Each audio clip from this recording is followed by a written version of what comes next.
You know what? I've been noticing some things, and every time I hear Karen's deflecting, Karen's deflecting, Karen's deflecting, is that really what's going on? Or is that the pot calling the kettle grand dame?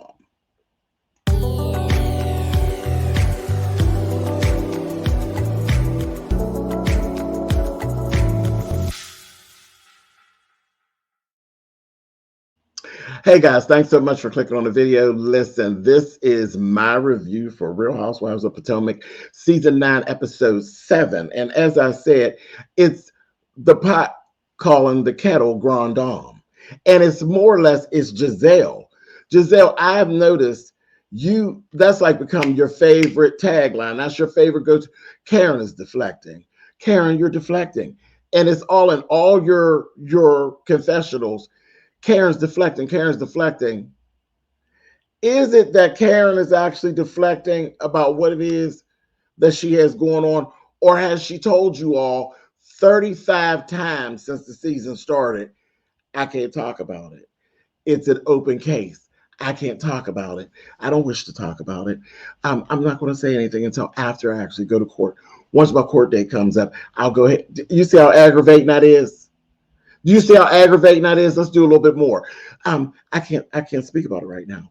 I'm gonna have to wait until my court date comes up. Well, no, I don't choose to talk about it right now. I'm gonna hold on. Just wait a minute. I mean, I'm gonna tell you what you want to know, but I'm just gonna wait until after I go to court. Just hold on. You know, it's open litigation. I have to wait. Do you see how aggravating that is? Well, that's what we're getting as viewers over and over and over. It's when you all decide that y'all don't want to talk about what you got going on, you all deflect to Karen's court case. That's what I'm seeing. Y'all are running it in the ground. First, it was the liquor thing. Every time she shows up somewhere, we got to make a whole situation about what she's drinking. Okay, the accident is what the accident is. There's a DUI in question and all that. But really, see, Karen's better than me. Karen's better than me because I can tell you what I would do because she ain't driving. She's not driving anywhere. Y'all make sure y'all show us her being dropped off. Y'all make sure y'all show us her being picked up. I would be getting tore up. I would be cocktailing down just because it would bother you. Hey, girls, life of the party. But I would be getting tore up. Just to aggravate y'all, just to keep you hens and whores talking. It's sickening. It's sickening. It really is. And it's rubbing me the wrong way. It's getting on my nerves. It doesn't come across friendly at all. It comes across shady. It really does. And I know y'all can hear it in my voice. These seasons are switching out. Maybe it's trying to get a hold of me, but I'm not going. I'm not going. But yeah, Karen be drinking ginger ale. Girl, drink you some wine. Get you some booze. Do what it is that you do because you're already covered. You're going ahead and you're getting dropped off. They're showing all that. You're not driving. Do what you want to do because it's just that's the deflection. And especially with Giselle. Because, see, you wanted to talk about Karen's court case and you went right back to, she said, I don't want to talk about it. I don't want to say too much. And then when she asked you about Jamal's engagement, you flipped back and you wanted to try to talk about that daggone court case again. It was like it was a jab. Was she jabbing you with the Jamal thing? Of course she was. Of course she was. But then you deflected. It wasn't her deflection. You gonna say that the Jamal thing was a deflection? No, it wasn't. She was jabbing you. That wasn't a deflection. She was jabbing you because she knew you've been jabbing her. Y'all a mess. But I mean, that's how y'all friendship kind of works. So, okay, now let's go talk about Ren and Stimpy. Okay. Now, Miss Stacy. Like I said, I seen Stacy last week on What Happens Live with Andy Cohen, and she looked stunning. Stunning. She really looked beautiful. She really did. I really got a chance to really kind of look at her outside of the show. And I said, Stacy, you really are a beautiful woman. She really is. She's really, really pretty. Much too pretty. Much too pretty to even be dealing with AJ, TJ, RJ, MJ, whatever J y'all want to call him, JJ. She is much too much to offer to even be dealing with this foolishness. And then they say he's in his 40s.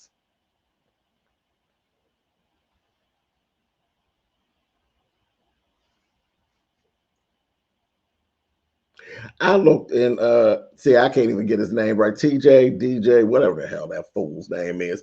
I looked in his face and can't nobody tell me he wasn't in school when I was in school. I swear we was in high school together. He did not look like he's in his 40s. He's not a bad looking man, but he's not no young looking man. I said, Stacy, you got way too much going on to ever have to settle for him. He ain't that. He really is not that. I'm like, please. And girl, you can find somebody that'll give you what you want, honey. You want to be bumped around and banged around, honey, you can go find you somebody. And they come just like that, girl. You get it in whatever color you want, curly hair, straight hair, bald head. You can find somebody to bump you around, trust me. And you ain't got to keep embarrassing yourself with this. And I feel like he clout chasing off of her space on the show. Now, if you want to make him part of your storyline, then by all means. By all means, as long as you're getting something out of the deal. Because this right here, what you get now, is just embarrassed. It's just embarrassed. And then he's rude. Like he's rude when because she hints, like she throws her little little sexy hints. You see how that went? That little sexy hints. He don't like all that. Now he might like it when I do it. If I go throw some sexy hints at him, he might like it. But when you do it, Miss Stacy, girl, he's giving you, girl, get out of my face, honey. You suspect, AJ, RJ, TJ, DJ. You ain't right, JJ. You're not right, girl. And he gonna say, you can ask Santa Claus for a car, but you're not gonna get it. That was his reference into her wanting to have sex with him. Well, excuse me, sir. Excuse me. Because I got 3-4 straight guy friends that would be more than happy to let Stacy pull in their beard while they bang in her present box. He's a mess. I don't. Nope. And then he all hyped up to meet the other ladies and stuff. And he's all like, and when they're making fun of us, they're making fun of God. No, ain't nobody making fun of God, freak. We making fun of you. Ain't nobody making fun of God. It's you with the bullshit. It ain't got nothing to do with the Bible. It ain't got nothing to do with the Creator. It has to do with you playing games. You're playing with God because you're sitting around lying, bitch. Anyway, moving around and moving on. Okay, so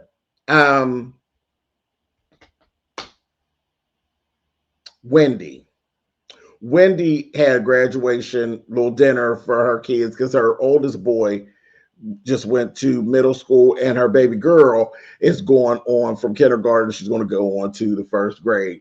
Very cute, very cute. That's as far as I that scene.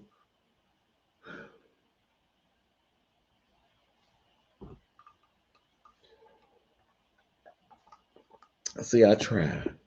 I try so hard because I don't want to be ripping and tearing Wendy's mother to shreds. But that lady irritates the out of me. She irritates, and then Wendy, the whole thing with Wendy when she sat there and told the kids, "I have one requirement of you: you all have to get master's degrees. If you don't get a master's degree, then you don't get your trust fund."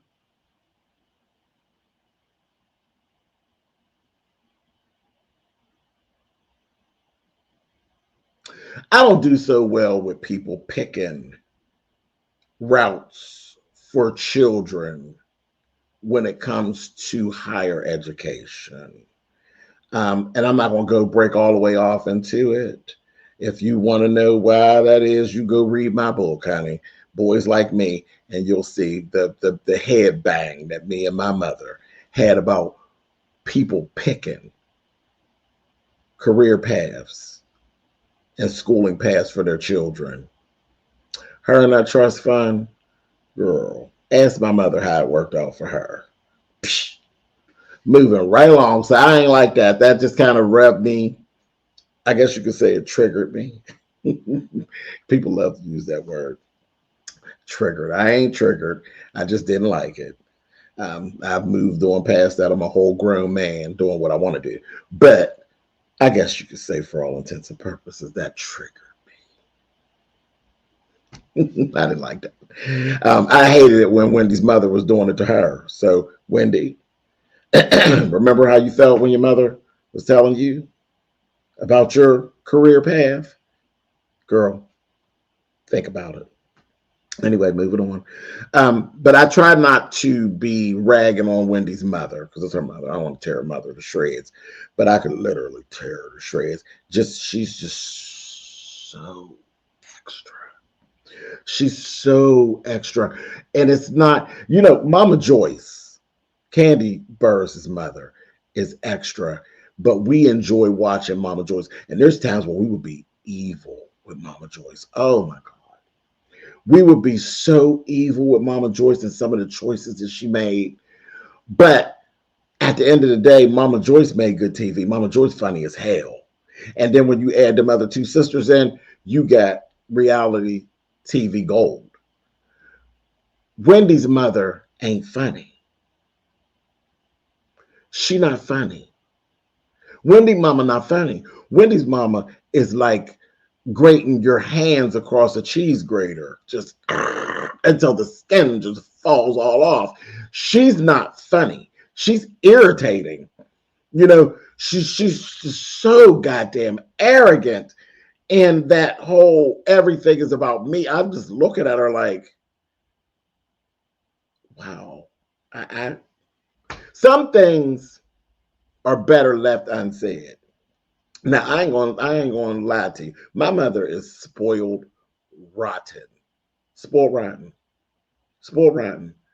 But there's some things my mother just ain't gonna say out her mouth. She knows it. She knows that she got it going on in that aspect. My mother knows damn well, and she's done. Call me. I live across town. I do. I live across town from my mother. My mother, come over here and cook me so and so and so and so. And it don't. That's when she wanted. It ain't about what you got going on. The hell with what you got going on or what you may have had going on. That's just what I want today. And when it comes out of her mouth, she actually expects me to show up and make it happen. Okay, that is the monster that I created. It's, not really. My grandmother created it first, but I just continued it on. My mother is spoiled. She's spoiled. But what she's not going to do, my mother's not going to get on here and tell y'all. I'll call my son and I expect him to show right up. Some things just don't need to be said because it really don't look good. Some shit you should just keep to yourself.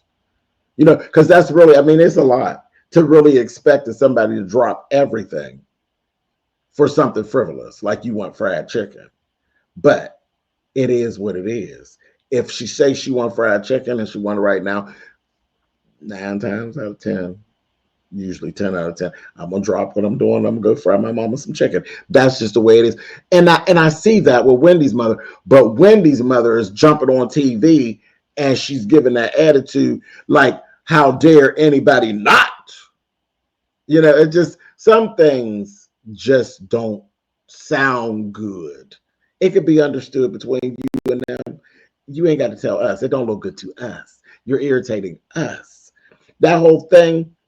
Why is it necessary to get on national television and talk about how your daughter was 2 days late on your allowance? That wasn't cute. That was not cute. Not to me. I didn't think it was cute. I think it's very nice that she actually that she can afford it and she gives her mother an allowance.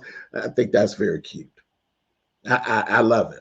Actually, I love it. I love that you don't have to worry about anything and that Wendy actually, makes sure that you're good. I think that's wonderful. But that attitude of it was 2 days late. She don't owe you shit. Now let's get, she don't owe you shit, ma'am. She don't owe you nothing. She don't owe you nothing. And you got a whole son-in-law over there where you just nasty. Because you know his parents ain't part of nothing. His parents don't come around. And she just speaks about it like, and every time when Wendy's giving you money, that's money going out of his household. So that's affecting him too. And you ain't even nice. You just nasty. Like you just nasty, and everybody around don't owe you nothing. Actually, don't nobody owe you nothing. Nobody. Then she's talking about when she's threatening to come. See, when this is what we see of her. This is what we see of her. Okay. And I thought it was horrible how they spoke about Eddie's family over top of them kids. The kids don't know them. They have not met them. They're going to be meeting them, possibly, some of them, shortly. But the way they spoke about them people over those children, I thought it was awful. I don't think those children should even know at their ages what's going on with that situation. I think it's horrible that they speak so freely about it like that. Her mother, because her mother, she don't like them, and she just goes in on Eddie's family like Eddie ain't sitting there. It's rude. It is rude. But yeah, I just didn't like that. And then I think she was just cracking a joke, really, about coming to Wendy's birthday party dressed in another color because it's an all-white party. And she said, I'm thinking about coming in another color. Now, I think you making a joke, or was she? Or was she? See, because I could see that heifer doing that. I could see that heifer doing that. So that's why I'm like, you're so nasty most of the time and so negative that you don't even get the chance to make a cute little joke. Because I just thought, I can see that heifer doing that. I see this heifer showing up in red or fuchsia, just because. Because it's always got to be about her. I'm going to get off of it because I don't want to say too much more about that lady's mother. I'll just, girl, listen, my mother ain't nasty like that. My mother is spoiled, but my mother don't expect nobody else. Like my mother don't, anybody, if I'm dating somebody or something, my mother ain't giving them all that. She ain't talk to them. She try this on you. That's what you doing. I ain't got nothing to do with it. You know what I mean? My mother don't give all that. She really don't. But she is spoiled. Don't. And she watching now. You spoiled. You know you is, girl. How she goes somewhere sat down. Okay, let's go over to Ashley's house because I don't want to give Wendy's mother too much. So let me go give another couple little lights because I don't want to give Ashley's kids too much.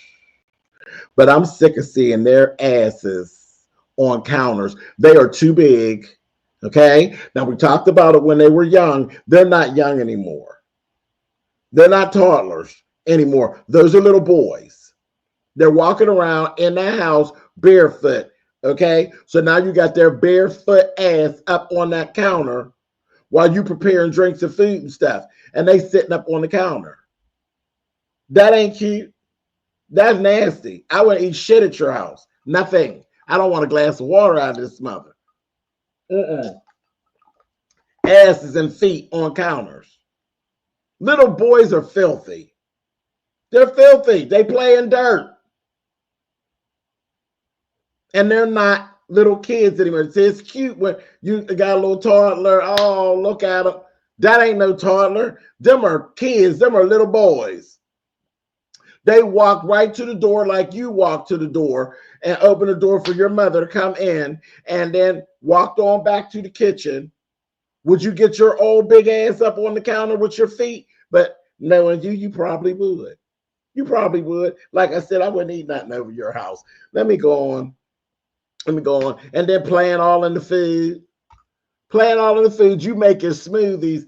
And that one little one, he just playing all in it. I said, girl, I like to come through there and smack everybody in here. Everybody, including the camera crew, for sitting there watching it and not saying, I go around the whole room and give everybody a taste. Smack all of y'all's ass. Nasty, raggedy ass on the counter. I said, walking the floors, just like you, baby. 1 foot in front of the other.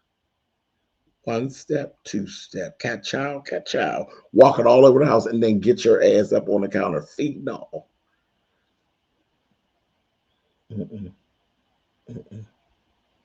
And then Ashley's mother, I ain't even going to go into that because that storyline has irritated me for a long time, that you could sit there with that dumbass look on your face. And it is just that. It's old dumbass look on your face while she reprimands you and tells you how much she loves you, and basically that she tired of taking care of you while you taking care of your man, you dumbass bitch. But you know, whatever. You keep sitting on here season after season with taking care of a man and over here begging from your daughter. You look ridiculous. Ridiculous. And ain't nobody laughing with you. That old dumbass smirk on your face. I said, look at her. Her stupid ass. Anyway, using your child. You letting somebody use your child through you. If you don't get your simple ass heifer. Anyway, and then now, and our health is, your health is failing. You do know that stress will take you out, right? Stress. You over there stressing yourself out, working, trying to make things happen, and your ends ain't meeting. And then Ashley got to pick up your slack, and you got a bum sitting around eating bonbons and watching Netflix on Ashley. Girl, get out of my face. Get out of my face. Get out of my face. Moving on. Jazzy. Jazzy had this here party for Darius. Looked like a really, really nice party. Baby, listen. It didn't get a whole bunch of coverage. I was like, wow. Because, usually when we're having a party, we get in there. I was like, oh, okay. Let me tell you a couple of things that I picked up because we got to get out of here at the party. Okay. Ink and Mia look ridiculous together. They do. They look ridiculous together. They really do look like, shit, I don't know what they look like. He looked like he on the way to something with his mom, honey. He holding her hand and they walking through, child. I looked at that. I said, that looked crazy. That looks really crazy because she's like Green Giant and he is definitely Sprout. Just a hot mess. She dragging him along. A mess. Then you got TJ, DJ, AJ, JJ, him, and also Kay's boyfriend, completely underdressed. Completely underdressed. They both look ridiculous. They both look like they was on their way to the mall. They really did. They had tennis shoes on and shit. I'm like, Wendy is standing there in a silver gown. It was literally like a cocktail party. So, the cocktail party, some people were going to overdress like Wendy because Wendy overdressed. This was, this was a kid. She looked good too. Silver gown was sharp. It was understated. It wasn't, Wendy would do way more for an evening. But cocktail party, her man's in a suit. We got people in suits and nice outfits. Them two look so out of place. So out of place. And then that damn Mia had the nerve to turn around there and say, Kay's man, a social worker, just like I thought he looks like a social worker. I said, oh, what's wrong with a social worker, Mia? What's wrong with a social worker? Huh? You got a problem with a social worker? That's a nice job for somebody to have that wants it. But that ain't good enough for you, huh?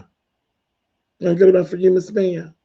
Shut up, you junkie whore. Moving right along. Then Mia wants to have this back and forth with Karen. Time and place. This is somebody else's birthday or somebody else's party. Celebrating them. This ain't no housewife gathering. This is a party for this man. And you and Karen want to have this whole back and forth. And that was a whole big old mess. Giselle said, you're coming for me. Karen got her right together. She said, listen, now me and you, we both go low, and we both wrong for that.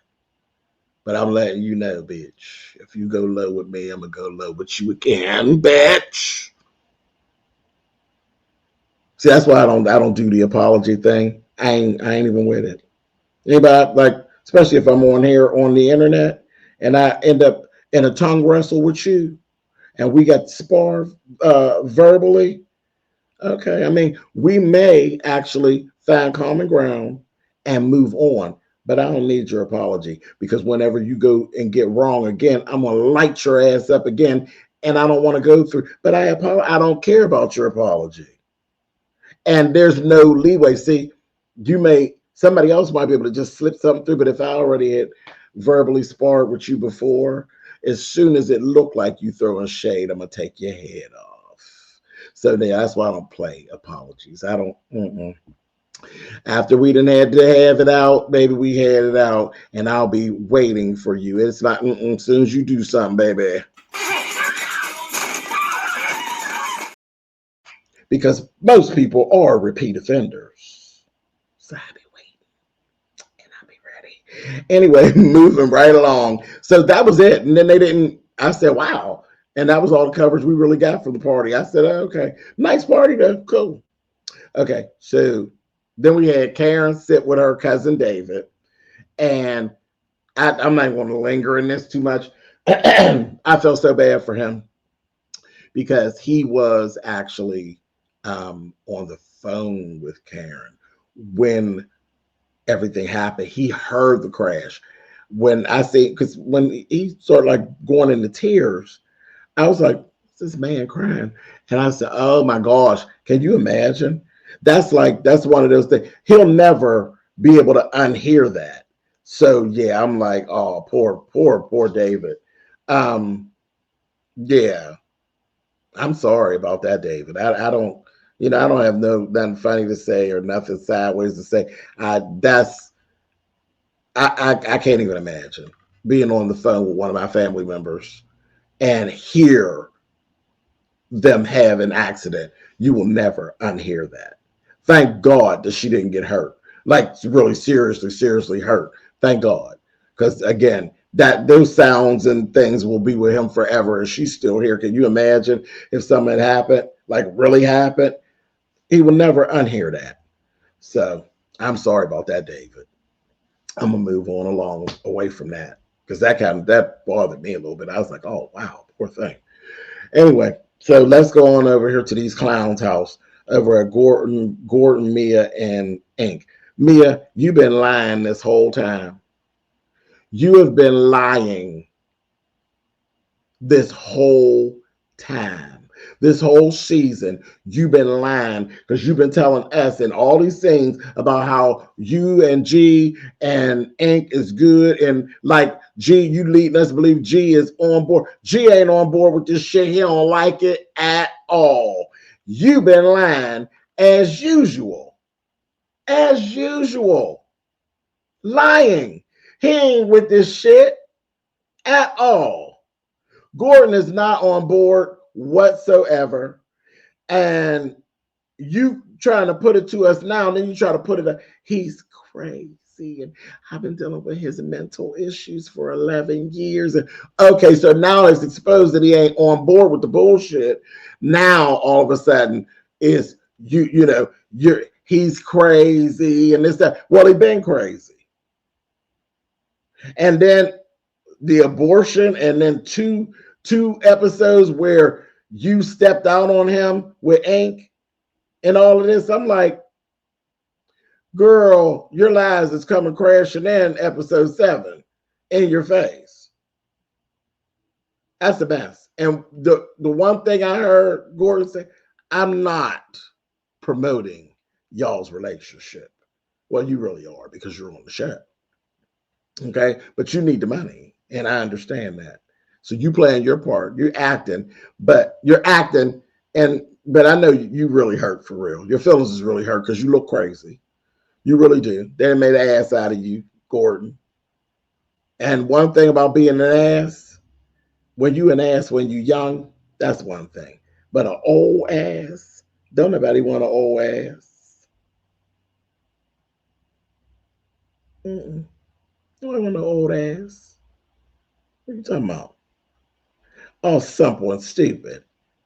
You're too old to let somebody make an ass out of you like that. It looks crazy. It looks crazy to let some young person, like, come on. That's the whole thing about somebody dating somebody younger. You always have to be very careful when you date older to make certain that the person's not raising you to their hand. And when you're the older person, you got to make sure they ain't making a damn ass out of you. Don't nobody want no old ass. Well, some people do. Some people want to date an old ass child. Mm-mm. That's a real hard balance when you have one member is older and one member is younger, to make certain that the older one ain't raising them to their hand, which men have a tendency to do a lot. One, you don't need to have nobody raise you to their hand, and you don't need to actually be the younger one that's leading the older one and making them look foolish and playing game and running game. And your old ass don't need to be sitting nowhere letting no young buck run no game on you. Trust me. Listen, it ain't happening. 52? Uh-uh. Mm-mm. Baby, I done seen all them games, honey. I done seen them games. There ain't no way I'm gonna sit around and let you play with me. You be playing with me. You ain't playing with me, baby. You think you're getting at the doll, but the doll will be getting at you, honey. And you'll know it when you see it, baby, when you end up on your forehead. Ain't no way. There's no way I would let nobody do me like Mia and is doing Gordy. They look crazy. Well, he look crazy. They don't look crazy. They look pathetic doing that with him. But he look crazy. He really, really do. Anyway, let me get on out of here. I done said enough. My throat is tired. I'm leaving up out of here right now. Right now. I'll see y'all next week. Later. Oh, Married to Medicine is coming back this Sunday coming. I can't wait. Married to Medicine. Can't wait. Y'all know I love that. Out of all the reality shows, I think Married to Medicine is actually my favorite. But yeah, the girls will be back next Sunday. All right, y'all. Later.